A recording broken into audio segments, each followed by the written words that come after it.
Welcome, Japanese woodblock print collectors and enthusiasts. This will be an interesting presentation of one of the most exciting, innovative, and maybe underappreciated woodblock print artists. A man known as the painter of demons and the demon of painting. An artist considered to be the greatest successor to Hokusai.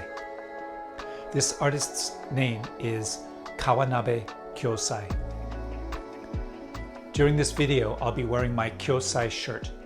This design is taken from one of the many very cool seals that Kyosai used during his life. Ready? Let's begin. Kyosai was born in 1831.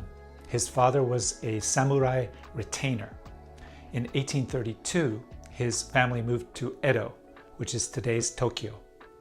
Here's a sketch from a 4-volume set of sketchbooks called Kyosai's Gadan, of a man giving him a frog to play with. This sketchbook that you'll see a lot of during this video was Kyosai's treatise on painting that was part autobiography, where he's illustrated key parts of his life, and part a manual on how to draw and about art. As a child, Kyosai loved to sketch, and at the age of 6, he entered the school of the famous ukiyo-e artist Utagawa Kuniyoshi. Here's a sketch of Kyosai in Kuniyoshi's studio. He spent 2 years studying with Kuniyoshi. Notice all the cats sitting around. Kuniyoshi loved cats, and they were all over his studio. The most important lesson that Kuniyoshi imparted to Kyosai is that he should observe nature and try to capture the spirit and force of nature in his painting.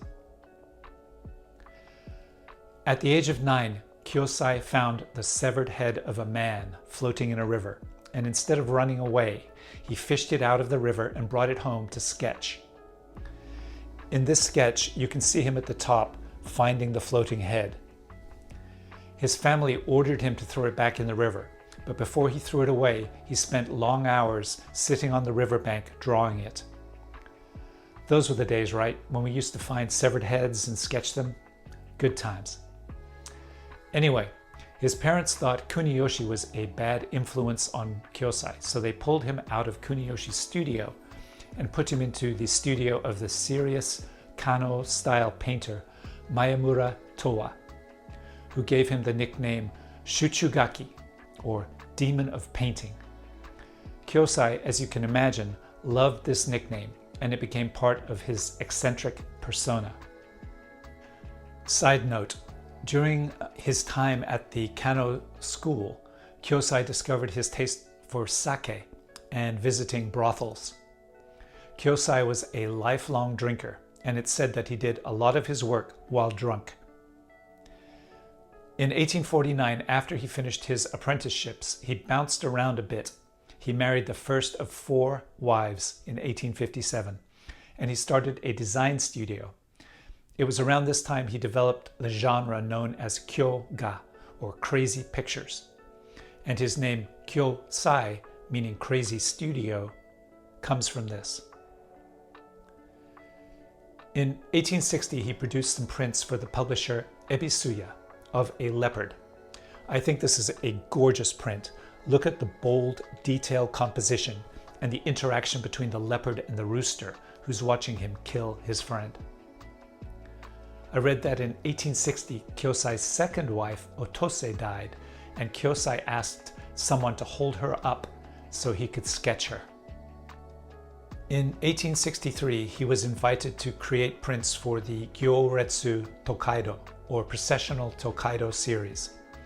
This print series illustrates the shogun's procession from Edo to Kyoto on the Tokaido Road to pay respect to the emperor. You can learn more about this amazing event from this recent video we did. Here are a few of the prints that Kyosai contributed. This is a Tsukishima Temple in Hyogo Prefecture. Look at the deep perspective and the winding procession of the shogun and his retainers. This next one is Mount Akiba, where Kyosai depicts the mystical Tengu that live in the trees, going about their business, while the parade passes beneath them. And this powerful print of the Nachi waterfall, where the shogun has stopped to admire the view. This is not only a great design, but if you look at the white splashes of water, those were done by hand using a technique called gofun, where the paint is flicked onto the final print. Look, here's another print of the same scene, and if we flip back and forth, you can see the white splashes change, and that really makes each print unique. Side note, I read that in 1863, Kyosai focused on woodblock print production and produced about 60 designs. 60 designs is not much when you consider artists like Kunisada, Kunichika, Hokusai, and Hiroshige and others produced literally hundreds of designs in a year. With Kyosai, we don't see this high print production, and I think that makes his work even more special. Speaking of special, during my research, I found these wonderful prints in the British Museum. They are landscape prints in a book attributed to Kyosai, but I can't find them anywhere else, so I'm guessing they are pretty rare. But here we can see his skill in landscape and perspective. Kyosai also worked on a large and very popular series called Kyosai Hyakuzu, or 100 Pictures by Kyosai. These are smaller format prints. Most of the images in the Kyosai Hyakuzu draw upon Japanese mythology, folklore, and proverbs. One print can have several messages or morals in it that the people of the day would find amusing. Although the prints are small, they really show Kyosai's skill and creativity. There's so much life and joy in the images. These are fun to collect, and you could find them for about $100 each, depending on the scene. This one is titled Better to Bend Than to Break. And this one is titled No One Knows What Tomorrow May Bring. Curses like chickens come home to roost. The prints were sold as single sheets and sold in packages of 10 prints in a decorative envelope. Around 1866 to 1869 was the Meiji Restoration, which was a period of huge changes in Japan. Basically, the Japanese decided that to join the modern Western world, it had to throw out the old feudal style of government and adopt Western culture. This ended the shogun's rule and restored the emperor to a central position in Japanese politics and culture. Many artists reflected this change in their work. Kyosai, being opinionated and daring, was arrested at a shogakai, or painting party, held at a restaurant on the banks of Shinobazu Pond, at which he got very drunk and painted pictures that made fun of the Japanese and Western authorities. This sketch from his Gadan shows the soldiers rushing into the restaurant and arresting Kyosai. Here is one of him kneeling in front of a judge, and here is a sketch of his time in prison. He was held in detention for several months and then sentenced to 50 lashes. Kyosai and other artists continued to find ways to comment on the government and the westernization of Japan through their art. For example, in this triptych called The Battle of the Frogs, Kyosai uses frogs to portray the struggle between the former samurai class and the Meiji government. Kyosai, like many artists, collaborated with other famous artists on woodblock print series, such as Kunisada's 1864 series, The Flowers of Edo. This series brought together 21 artists, including Kyosai, Hiroshige II, and Yoshitoshi. Each of the print panels were done by a different artist. In this one, you can figure out that Kyosai did the top right image with the ghost. And in this one, he did the image with the fishes. This is also a great series to collect since it integrates the work of several well-known artists into one print. You can find these for just a few $100s. Now, here's an interesting collaboration from 1864 It's a really pretty series of courtesans from the Yoshiwara. These prints were done with Yoshitoshi, but I'm not sure who did what. Did Yoshitoshi do the courtesans and Kyosai the backgrounds? I'd like to know. So if you have info, please comment on it. In 1872, we have another collaboration between Kyosai and other artists, this time with Kyosai taking the center stage. The series is called Calligraphy and Pictures for the 53 Stations of the Tokaido. This is Fujikawa in Mikawa Province. The print is titled The Laughter of a Mad Woman, and I'm not sure what's going on. You'll notice that all the prints in this series have the steampunk looking telephone pole on the right border. This print shows Kawasaki Station with the two buffoons, Yaji and Kita, from the popular book Shank's Mare.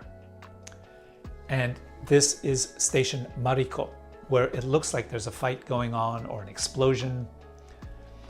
I don't think Kyosai produced prints for all 53 stations. I've only seen a handful of prints from this series. In 1874, we have one of his most sought-after print series, Kyosai Rakuga, or Drawings for Pleasure by Kyosai. This print is called School for Spooks, and it shows one of the new Western-style schools. This was a commentary on the new educational reforms and the government's attempt to attack superstitious beliefs. This is the Enlightenment of Fudo Myo, where this mythical god is reading a modern newspaper while his assistants are preparing animal meat, which was a new cuisine from the West. These prints are just full of rich detail. This last one is one of the most popular ones in the series, Jigoku Dayu, or the Hell Courtesan. She is happily dreaming of skeletons at play. Just look at all the elements in Kyosai's composition. You could spend ages getting lost in this. I read that 15 prints were planned, but only 12 are known. In 1886, Kyosai produced the series Japanese Brocades from the Genroku period. He depicts his version of the Chushingura, or 47 Ronin story. We can see in these prints so much energy and movement. You've even got objects flying through the air, obscuring the print series title in the top right. Remember the waterfall we saw before with the white splashes applied by hand? We can see the same technique on this one with the ashes spilling out. In fact, I think these are the most dynamic designs out of the literally thousands of prints by 100 artists of this epic story. And look at this final one. It shows the Ronin Sandayu Takano slicing off the face of his opponent. It rivals Yoshitoshi for the gratuitous amount of gore. A couple of major artists produced sketchbooks and drawing manuals, notably Hokusai and Hiroshige. In 1887, Kyosai produced his 4-volume treatise on painting, Kyosai Gadan. I showed you some pictures previously from that, but let's have a look at a few more. The Gadan has scenes from his life, like this great fire in Edo. It has a section on human anatomy from a Western-style approach, and wonderful images of all types of animals. And it wouldn't be Kyosai without a large section on monsters, demons, myths, and legends. One interesting thing he did was to illustrate many pages like these that show the drawing styles of different famous artists. It's kind of a guide on how to recognize different artists' work. On the left here, he shows you how Hokusai draws women. And in the right panel, he shows the drawing style of the artist Sekiyen. Here on the left side, he shows the style of the artist Esan. And on the right, Joki.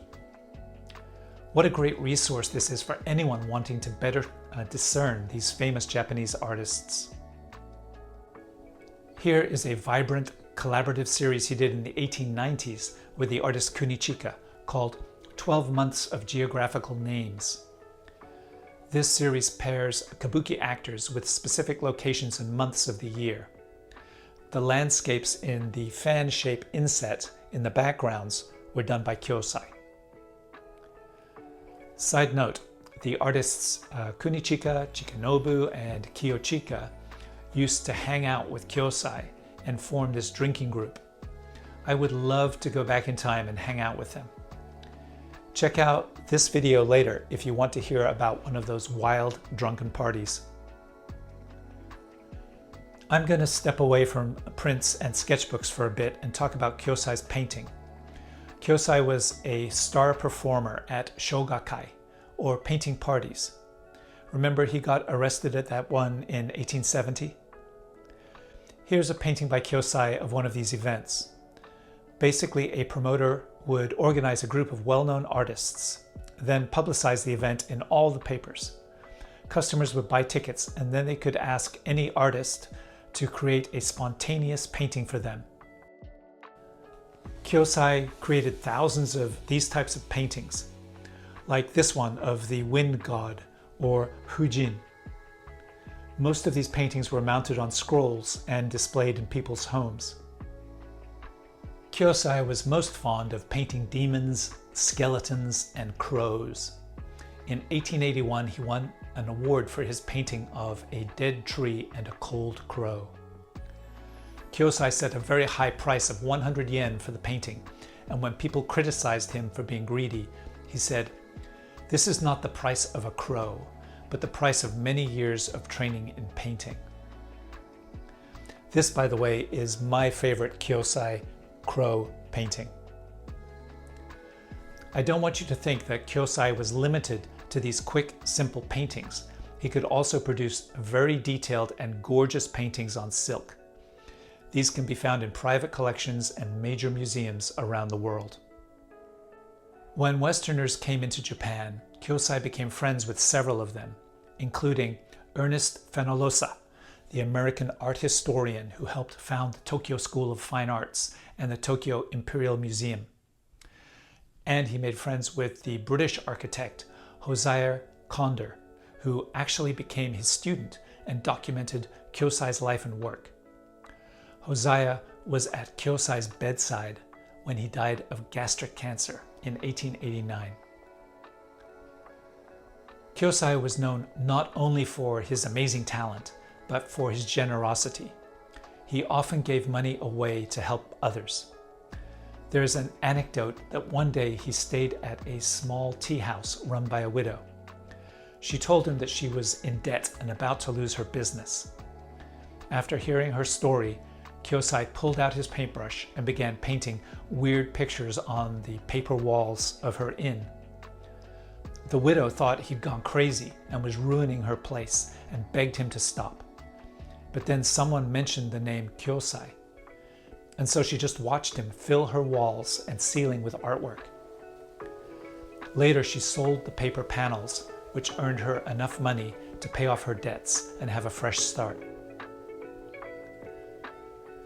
Next time you're in Tokyo, you can visit the Kawanabe Kyosai Memorial Museum in Saitama.